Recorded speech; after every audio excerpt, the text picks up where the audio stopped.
Olá, a meditação de hoje tem como título Discernimento Vocacional sob a direção de Heine Maria Rilke. A vida do homem é um dom, uma dádiva recebida gratuitamente e uma tarefa que precisa ser realizada, cumprida. Isso porque a vida no e do homem não é apenas um princípio de vida anímico que anima o corpo. Assim é a vida das plantas, dos animais.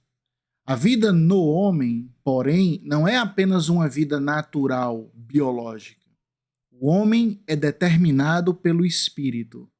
Mas o que ocorre é que essa determinação do espírito não está realizada quando o homem nasce. Todo homem precisa se autodeterminar ao longo de sua vida. Essa autodeterminação implica em escolha e deliberação de um caminho existencial para que o homem possa conquistar sua determinação como espírito. Esse caminho que o homem percorre com sua vida libera a sua identidade mais própria para além de uma mera relação de corpo e alma. O espírito não é uma substância material ou imaterial que disputaria um espaço na relação corpo e alma. O espírito é uma ação, uma atividade a partir da qual o homem vem a ser o que precisa ser. O espírito, pois, no homem é o que carrega a dimensão corpórea e a anímica. Deste modo, o homem é esse bicho estranho que não tem um modo de ser nem de bicho nem de planta. O modo de ser do homem exige a tarefa trabalhosa de esculpir a própria vida. Precisa escolher a si mesmo para que esse seu si mesmo mais profundo, sua interioridade, possa vir à luz, ganhando superfície e existência concreta numa forma de vida. Quer dizer, num modo concreto de viver a vida e, portanto, de se relacionar e dar um sentido à existência. A vida do homem, pois, não é apenas natural, biológica, mas cultural, espiritual. Se a vida do homem é um devir espiritual, uma necessária transformação da própria existência, então é imprescindível um discernimento vocacional. Vocação é própria do modo de ser do homem. Só o homem ou mulher é vocacionado a uma possibilidade de poder ser, porque não está condenado a ser determinado pela natureza.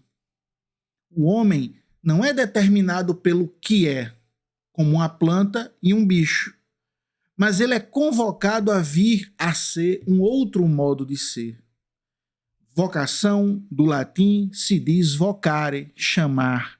Vocação, pois, designa um chamado, uma convocação para que o homem construa sua vida a partir deste chamado, disto que o chama.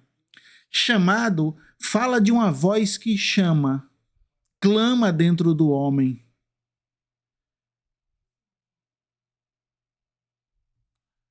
Desculpe, retomando. Chamado fala de uma voz que chama, clama dentro do homem. Quer dizer, na vida sendo vivida, na abertura da acolhida de uma possibilidade, o homem ou mulher escuta esse chamado. Discernimento vocacional fala, pois, de ir ao cerne, ao centro, à origem e, a partir daí, escutar. Ver o que precisa ser escolhido, deliberado para a libertação da própria identidade. Essa identidade é a interioridade do homem, sua vida interior, que se realiza mediante uma atividade, uma ação exterior que perfaz sua vida interior. Descrevendo assim a interioridade, essa não tem nada a ver com um ser encapsulado, solipsista, mas é um entrar em si mesmo para poder se configurar numa ação exterior, expondo-se num modo de ser.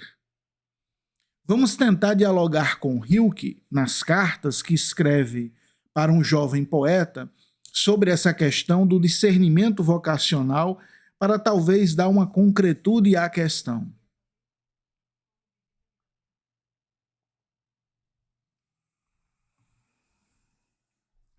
O jovem Capus, o que escreve para o Hilke, né? O jovem Capus pensa que sua vocação é ser poeta. Escreve poesia.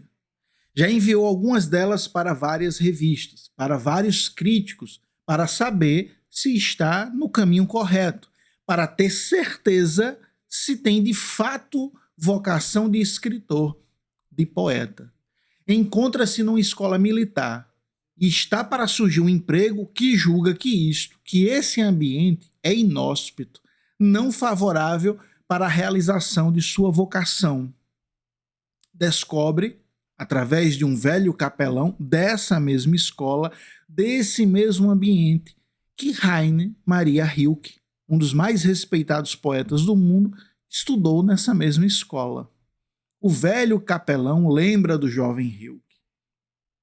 O jovem Capus vê nesse relato, com muito entusiasmo, que então ele também poderá ser poeta, como Rilke. Que não há, então, empecilho para ele. Mas também o jovem Capus, em sua imaturidade e entusiasmo de jovem, também vê nisso uma oportunidade para que o grande poeta dê seu parecer sobre seu futuro. Tenho ou não tenho vocação para ser escritor? Sou ou não sou chamado a ser poeta? Agora sim, certamente pensa o jovem Capus. Finalmente uma grande autoridade irá me responder e aquietar meu coração. Resolve então escrever para Rainer Maria Rilke. Rilke vai responder a carta com extrema cordialidade e generosidade. Irão trocar algumas cartas que é de extrema relevância para a espiritualidade, para o discernimento vocacional da descoberta de uma vocação. Vamos escutar um trecho de Rilke sobre esta inquietação do jovem Capus, que expressa a inquietação de todo jovem que tem sensibilidade para conquistar, que tem sensibilidade para perceber que precisa, com responsabilidade, descobrir sua vocação para corresponder a ela, contribuindo para um mundo melhor e uma vida mais autêntica. Depois de uma saudação muito generosa e afetuosa, Rilke sutilmente faz algumas observações críticas das poesias que o Capus enviou, mas logo escreve que se afasta de toda intenção crítica.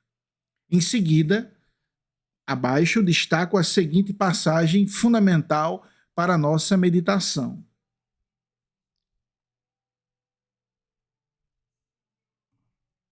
Cito o Rilke,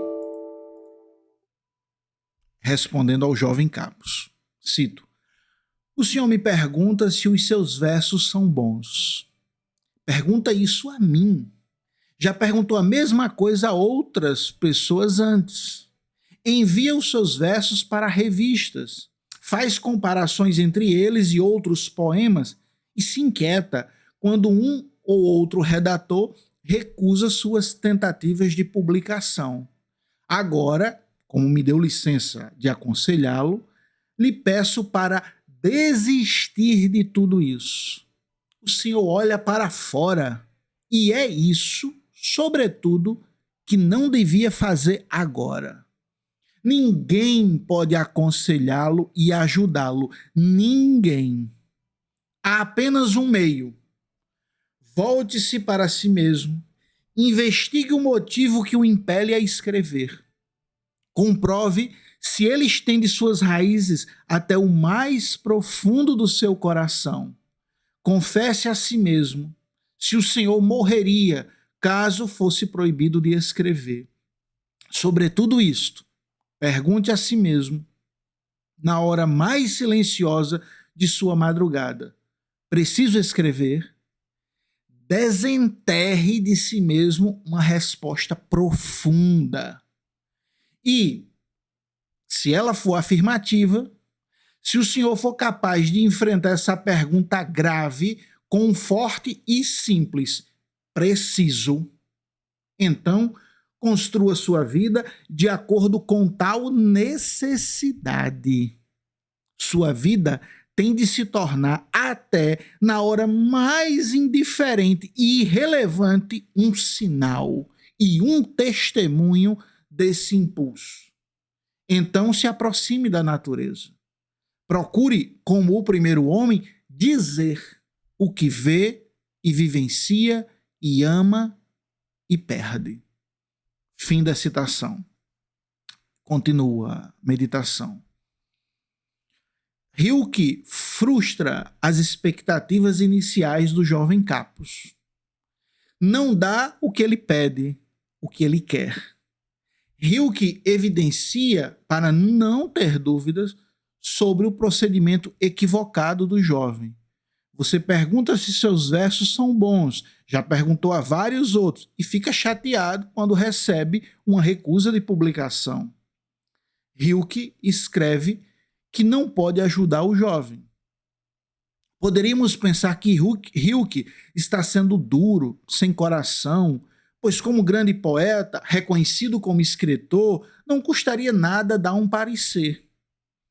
Como não ajudar um jovem interessado em ter certeza sobre sua vocação de escritor, que mandou justamente alguns poemas para escutar o que o grande Rilke pensa sobre os seus versos? Rilke quer ajudar de fato o jovem e, por isso, não o ajuda. Não ajuda, sendo mais preciso, na forma de ajuda que o jovem espera dele. O jovem quer um apoio, uma autoridade que reconheça seus talentos. Se Rilke o ajudasse a publicar apadrinhando-o, esse jovem ficaria no ápice do entusiasmo, reforçado pela opinião pública. Mas se, porventura, esse jovem posteriormente recebesse uma negativa, não conseguisse mais publicar, ou a crítica o fulminasse, revelando o quão medíocres são seus poemas, esse jovem entraria em desespero.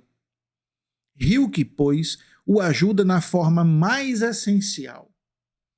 Um criador jamais deve se ocupar com o gosto da opinião pública. Um criador deve ser capaz de ter sobriedade para não se guiar pelo desejo de grandezas, fama e notoriedade. Um criador simplesmente cria. Se for aceito, bem. Se não for, também está bem. Ele faz, produz por uma necessidade interna de criar, e não pelos possíveis efeitos que pode advir ou para satisfazer o gosto da opinião pública. Rilke, então, escreve que ele, o jovem, está errado. Deve proceder de forma mais humilde e serena. Não deve olhar para fora. Não deve buscar aprovação nos outros. Agora, na descoberta de sua vocação, no discernimento vocacional, nada disso é decisivo. Nada disso tem importância. Nada disso tem relevância porque é exterior ao indivíduo e não toca na profundidade de seu modo próprio de ser. Rilke afirma categoricamente que ninguém pode ajudá-lo. A ajuda de Rilke é apenas de dar a direção correta para a orientação de uma busca que deve ser realizada pelo próprio jovem. Mas Rilke não posiciona o jovem, a partir de sua subjetividade, como ele tem que conduzir a vida e como deve fazer para melhor e mais rápido se tornar escritor, poeta. Rilke, mesmo sendo o grande poeta, reconhecido, recusa-se a dizer, a partir de sua própria experiência, com ar de autoridade, que o jovem deve fazer isto ou aquilo. A direção, ao contrário, dada por Rilke, é a de que o jovem deve deixar de olhar para fora em busca de aprovação, de reconhecimento e fama e voltar-se para dentro de si mesmo. Aqui, na solidão interior, deve indagar os reais motivos que levam você a desejar ser escritor e querer ser poeta. Você sente que morreria caso não pudesse escrever? Essa motivação você sente, escuta como uma voz que te chama, vindo do mais profundo do teu interior? Você sente um reconhecimento, uma identificação com essa voz que chama e aponta esse caminho do tornar-se escritor, poeta? Pergunte a si mesmo na hora mais silenciosa da madrugada: preciso escrever? Mesmo que agora ou no futuro não tenha ou venha a ter nenhum êxito, não conquiste nenhum leitor, mesmo assim sinto, no mais profundo de mim mesmo, que se não corresponder a esse chamado interior, não conseguirei ser feliz? Se a resposta for sim, preciso escrever. Então Hilke escreve ao jovem que ele deve construir, cito, sua vida de acordo com tal necessidade. Sua vida tem de se tornar, até na hora mais indiferente e irrelevante, um sinal e um testemunho desse impulso. Fim da citação. Escrever, então, é uma necessidade. É uma ação, uma atividade que precisa ser para dar ao jovem uma vida espiritual, fazendo-o determinar-se como espírito. Sendo uma necessidade, o escrever não depende da aprovação ou reconhecimento do outro.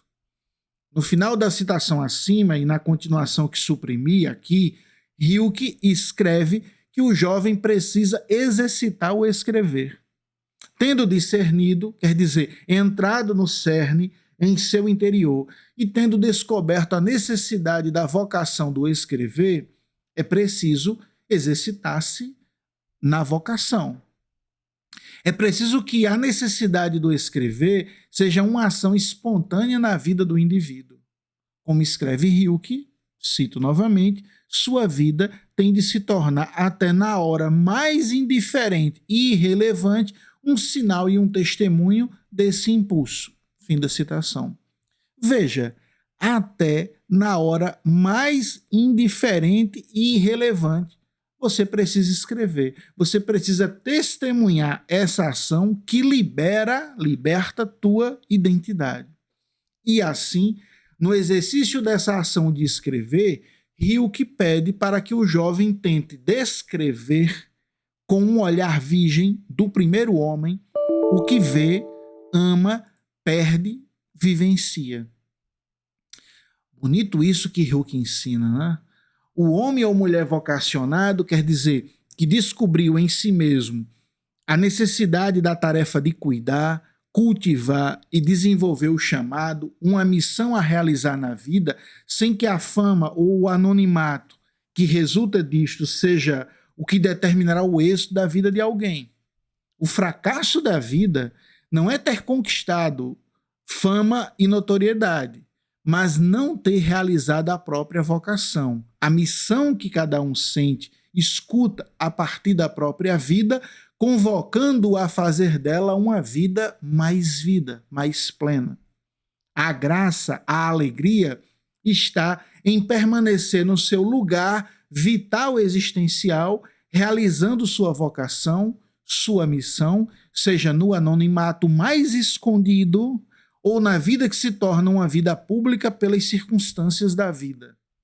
Qualquer perspectiva fora deste lugar vital existencial, impossibilitando a realização da vocação, da missão, é equívoca, vaidosa, enferma e carente de interioridade e verdade, não obstante possa, talvez, em certas situações, agradar à opinião pública. Terminemos essa meditação.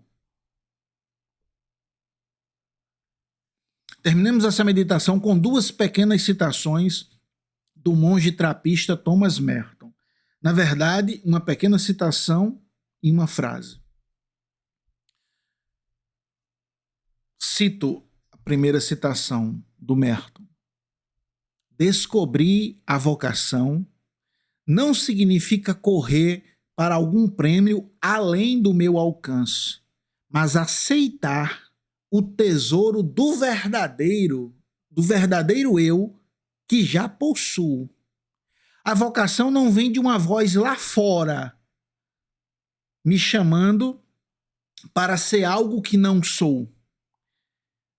Vocação vem de uma voz aqui, no interior, me chamando para ser a pessoa que nasci para ser, para cumprir a individualidade original que Deus me deu no nascimento. Fim da citação. Agora, belíssima essa frase, né? Para encerrar a meditação, cito: sabe alguém que encontrou sua vocação quando cessa de pensar em como viver e começa a viver. Obrigado a todos e a todas. Paz e bem.